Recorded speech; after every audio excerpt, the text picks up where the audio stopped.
स्वागत छ फेरि पनि अर्को नयाँ भिडियोमा जुन अहिले तपाईँ हेर्दै हुनुहुन्छ SM Ghalan official YouTube channel. सदा चाहिँ फेरि पनि हामीले अर्को नयाँ भिडियो ल्याइसकिएको छु। आजको भिडियो कुन सब्जेक्टमा रहेर बनेको भिडियो भनेर तपाईले भिडियोको थम्बनेल अनि डिस्क्रिप्सन हेरेर पनि थाहा पाइसक्नु भएको छ कि कुन सब्जेक्टमा रहेर बनेको भिडियो भनेर हो। अहिले युकेमा पनि सिजनल वर्करमा सजिलैसँग हामीले अनलाइन मार्फत एप्लाई गरेर जान सक्नुहुनेछ।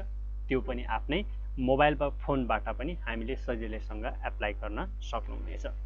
यदि तपाईँ 20 वर्षदेखि माथिको हुनुहुन्छ र तपाईसँग एउटा योग्यता हुनुहुन्छ, तपाईँ योग्य पर्सन हुनुहुन्छ भने तपाईँ पोल्ट्री फार्मको लागि लेबर कामको लागि पनि सिजनल वर्करमा तपाईँ युके जान सक्नुहुनेछ।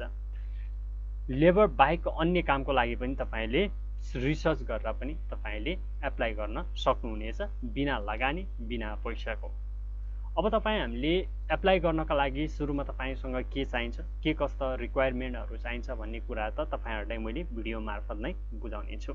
सुरुमा तपाईसँग कुनै पनि युरोप कन्ट्रीको लागि तपाईले अनलाइन मार्फत एप्लाई गर्दै हुनुहुन्छ भने तपाईले सुरुमा चाहिने भनेकै सीवी कभर लेटर हो।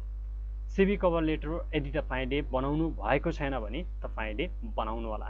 तपाईको सीवी कभर लेटर एकदम तपाईको युरोपास सीवी कभर लेटर बनाउनु होला, प्रोफेसनल है। अब तपाईसँग सीवी कभर लेटर छ, तपाईसँग योग्यता छ र तपाईसँग एउटा अनुभव छ भने तपाईले सजिलैसँग एप्लाई भने गर्न सक्नुहुनेछ। अहिले युकेमा पोल्ट्री फार्म सम्बन्धी, जस्तै पोल्ट्री फार्म सम्बन्धी भनेको तपाईको कुखुराको रेखदेख गर्ने अथवा कुनै पोल्ट्री फार्मको लागि गइसकेपछि तपाईको कुखुराहरू उत्पादन गर्ने सम्बन्धी कामहरू छ। त्यो काम भनेको सजिलैसँग हामीले गर्न सक्नुहुनेछ। त्यस्तो कामको लागि हामी अहिले युकेमा सिजनल वर्करको लागि 2000 जना माग भएको छ। त्यही 2000 जना माग भएको ठाउँमा भ्याकेन्सीमा पनि हामी नेपालबाट पनि सजिलैसँग हामीले एप्लाई गर्न सक्नुहुनेछ। एप्लाई गर्ने तरिका अलिकति फरक तरिकाको छ। यो भनेको तपाईले एप्लाई भनेको सिधै वेबसाइटबाट नभइकन हामीले इमेल मार्फत एप्लाई गर्नुपर्ने हुन्छ र हामीले इमेलबाट कसरी तपाईहरुले एप्लाई गर्ने भन्ने विषय अन्तर्गत रहेर मैले भिडियो बनाएको छु। भिडियो एकदम इन्फर्मेटिभ रहनेछ। भिडियोलाई अन्तिमसम्म हेरिदिनु होला र तपाईले पनि एप्लाई गर्नु होला। म तपाईहरुलाई के भन्न चाहे भने भिडियोलाई सुरु गर्नुभन्दा अगाडि मैले भनेको तपाईहरुलाई वेबसाइट चेक गरेर मात्र तपाईहरुलाई प्रोवाइड गर्दिने गर्दछु। जस्तै तपाईले कुनै स्क्याम हुन्छ, कुनै फेक हुन्छ है। सो त्यही भएर यो भनेको फेक हो कि सत्य हो, ट्रुथ हो भनेर चाहिँ मैले हेरेर रिसर्च गरेर तपाईहरु मार्फत दिएको छ। यदि तपाईले मेरो भिडियो हेरेर मैले दिएको डिस्क्रिप्सनमा लिंक मार्फत ओपन गरेर तपाईले नबुझिकन सिधै तपाईले एप्लाई भने नगर्नु होला, किनकि तपाई जबसम्म तपाई स्योर हुनुहुन्न तबसम्म तपाईले एप्लाई भने नगर्नु होला। म त्यति भन्न चाहे। म ढिला नगरिकन तपाईहरुलाई भिडियोतर्फ लाने नै छु। भिडियोलाई अन्तिमसम्म हेर्नु होला र तपाई यदि युरोप कन्ट्री जान खोजिराख्नु भएको छ भने तपाईले पक्कै पनि जब अपर्च्युनिटी खोज्नकै लागि तपाईले खोजेकै भएकै कारणले तपाईले यो भिडियो हेर्नु भएको हो अभियसली पनि हैन। सो तपाईले भिडियोलाई अन्तिमसम्म हेर्नु होला। केही समय दिएर तपाईले केही समय दिएर तपाईको आफ्नो फ्युचर बनाउन सक्नुहुनेछ भने वाइ नट तपाईले टाइम दिएर पनि रिसर्च गर्नु होला। म ढिला नगरिकन आफ्नो डेस्कटपको स्क्रिनतर्फ तपाईहरुलाई लाने नै छु। तपाईले यस्तो इन्टरफेस पाउन सक्नुहुन्छ जुन भिडियोको डिस्क्रिप्सनमा मैले यसको लिंक दिने छु। तपाईले यसमा हेर्न सक्नुहुन्छ एप्लाई फर द सिजनल तपाईको वर्क भिजा भनेको छ है। यो भनेको सिजन अवधिका लागि तपाईले पोल्ट्री फार्मको लागि जब एप्लाई गर्न सक्नुहुनेछ, जुन यो भनेको एकदम राम्रो अपर्च्युनिटी हो। तपाईले पनि चाहिदो आफुलाई मन लागिएको समयमा गएर तपाईले सजिलैसँग काम गर्न सक्नुहुनेछ। यसअघि कोरियामा पनि सिजनल वर्करको भिजाको लागि गइरहेको छ र कतिपय न्युजिल्यान्डको लागि पनि गइरहेको थियो र अहिले युकेमा पनि हामी सिजनल वर्करमा जान सक्ने भएको छ। यदि तपाई 20 वर्षदेखि माथिको हुनुहुन्छ र तपाई योग्य पर्सन हुनुहुन्छ र क्वालिफाइड पर्सन हुनुहुन्छ भने तपाईले सजिलैसँग एप्लाई गरेर तपाईले ट्राई गर्न सक्नुहुनेछ र तपाईले सजिलै एप्लाई गरेर वर्क परमिट लिएर तपाई जान सक्नुहुनेछ। यसमा छ तपाईको हेर्न सक्नुहुन्छ। यो भनेको तपाईलाई मैले भिडियोको डिस्क्रिप्सनमा लिंक दिनेछु। अभियसली पनि यो कुरा चाहिँ तपाईँ आफैले पनि रिसर्च गरेर मात्र एप्लाई गर्नु होला जहाँसम्म लाग्छ मलाई हैन। सो म भनेको तपाईहरुलाई एउटा वेबसाइट प्रोभाइड गरिदिने मात्र छु। यो भनेको लिगल हो कि इलिगल हो, स्क्याम हो कि फेक हो भन्ने कुरा चाहिँ हामीले प्रमाणित र प्रुफ गरेर मात्र तपाईहरुलाई ल्याउने काम गर्दछु है।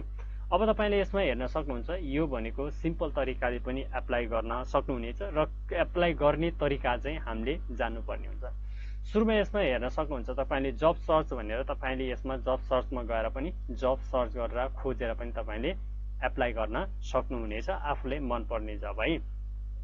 अब यसमा हेर्न सक्नुहुन्छ कल भनेको छ, हामीले कल गर्न त सकिन्न यो नम्बरमा, अथवा तपाईले इमेल यसमा इमेल अस भनेर देखाएर छ यो इमेल असबाट पनि हामीले सजिलैसँग एप्लाई गर्न सक्नुहुनेछ। अब हामीले इमेल मार्फत यहाँ पनि इमेल छोडेको छ, यहाँ यो इमेलको थ्रु मार्फत पनि हामीले सजिलैसँग एप्लाई गर्न सक्नुहुनेछ। यदि तपाईँ पोल्ट्री फार्मको लागि लेबरको लागि जान चाहनुहुन्छ भने सो तपाईले ढिला नगरिकन एप्लाई पनि गर्न नबिर्सनु होला र गर्नु होला। यसमा चाहिँ तपाईको हेर्न सक्नुहुन्छ what is the seasonal work visa तपाईको है, मैले अघि नै भनिसक्यो लेबर व्हेन निडेड तपाईको द मस्ट भनेको छ। यदि तपाईँ यो भनेको व्हाट इज द तपाईको seasonal worker visa, seasonal worker visa भनेको के हो र यदि तपाईँ लेबरको लागि खुलाएको छ, लेबरको लागि तपाईँ जान चाहनुहुन्छ भने सो तपाईले मस्टली एकदम राम्रो तरिकाले पनि एप्लाई गर्न सक्नुहुनेछ। अब यो भनेको तपाईको डिभाइड भनेको यसमा हेर्न सक्नुहुन्छ 2000 तपाईको 22-24 तपाईको 24 करेन्टली तपाईको चाहिँ खुलिएको छ 2000 को लागि, 2000 भिसाको लागि डिभाइड गरेर खुलाएको छ हेर्न सक्नुहुनेछ। 2024 को लागि अहिले 2000 जना चाहिँ 2000 जनाको चाहिँ भिजा दिने प्रोसेस गरिरहेको छ भने तपाईँ हामीले एप्लाई सजिलैसँग गर्नु होला। यदि तपाईँ इच्छुक हुनुहुन्छ र यदि तपाईँ आफ्नो लाइफलाई सेक्योर एन्ड ब्राइट बनाउन चाहनुहुन्छ भने तपाईले यो चाहिँ मिस नगर्नु होला। अब तपाईहरुले यो भनेको तपाईले एकचोटी अवश्य पनि तपाईले चेक गर्नु होला, भिजिट गर्नु होला अनि मात्र तपाईले एप्लाई गर्नु होला। म तपाईहरुलाई ढिला नगरिकन एप्लाई कसरी गर्ने भन्ने विषय अन्तर्गत रहेर तपाईहरुलाई त्यसतर्फ पनि जानेछु। यो भनेको तपाईहरुले एकचोटी चाहिँ अभियसली पनि भिजिट गर्नु होला र तपाईहरुले पनि चेक गर्नु होला, म यति मात्र भन्न चाहे।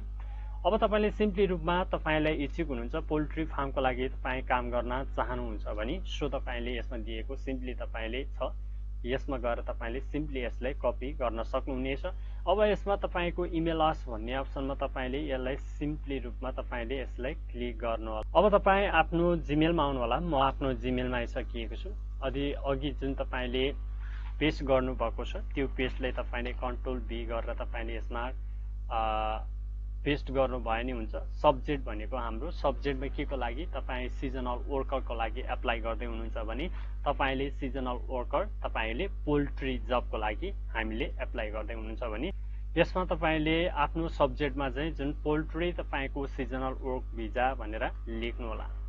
त्यसपछि तपाईले आफ्नो जुन तपाईले सीवी कभर लेटर बनाउनु भएको छ सीवी कभर लेटर तपाईले आफ्नो हाल्नु पर्ने हुन्छ। जुन तपाईको सीवी कभर लेटर तपाईहरुले सीवी कभर लेटर बनाउनु भएको छ त्यो सीवी कभर लेटर यहाँबाट अट्याच गर्नु होला। मैले आफ्नो सीवी कभर लेटर बनाएको थिएँ, यसमा हेर्न सक्नुहुन्छ सीवी कभर लेटर मेरो हो। यसलाई मैले यस्तो गरिसकेपछि यो तपाईको हुन्छ अनि त्यसपछि तपाईको सीवी भयो मेरो अनि यसपछि मेरो कभर लेटर सिधै जान सक्नुहुन्छ। म यसरी कभर लेटर यसरी अट्याच गरेर तपाईहरुले आफ्नो यसमा तपाईले सेन्ड गर्न सक्नुहुनेछ। यसमा तपाईले के लेख्नु पर्ने हुन्छ, जुन तपाईले सम्बोधन गर्नुपर्ने हुन्छ तपाईले हेलो सर अथवा तपाईले हेलो म्याडम भनेर तपाईले सम्बोधन गर्न सक्नुहुनेछ। अनि त्यसपछि तपाईले आफ्नो के बारेको लागि तपाईले एप्लाई गर्दै हुनुहुन्छ र के कामको लागि तपाईले एप्लाई गर्दै हुनुहुन्छ भन्ने विषयमा पनि तपाईले छोटो लेख्नु होला र तपाईले धेरै लेखिराख्नु पर्दैन। तपाईले लेख्दाखेरि एकदम छोटो लेख्नु होला र तपाईले एकचोटी आफ्नो सीवी कभर लेटर चेक गर्नु होला भनेर रिक्वेस्ट गर्नु होला। यसरी नै तपाई हामीले एप्लाई गर्नुभयो भने तपाई सजिलैसँग सिजनल वर्करको लागि तपाईले वर्क परमिट लिन सक्यो भने तपाई सजिलैसँग युरोप जान सक्नुहुनेछ र युके पोल्ट्री फार्ममा गएर तपाईले सजिलैसँग काम गर्न पनि सक्नुहुनेछ। हस् त आजको लागि भिडियो यति नै। फेरि पनि हामी भेट्दै छौं अर्को नयाँ भिडियोमा।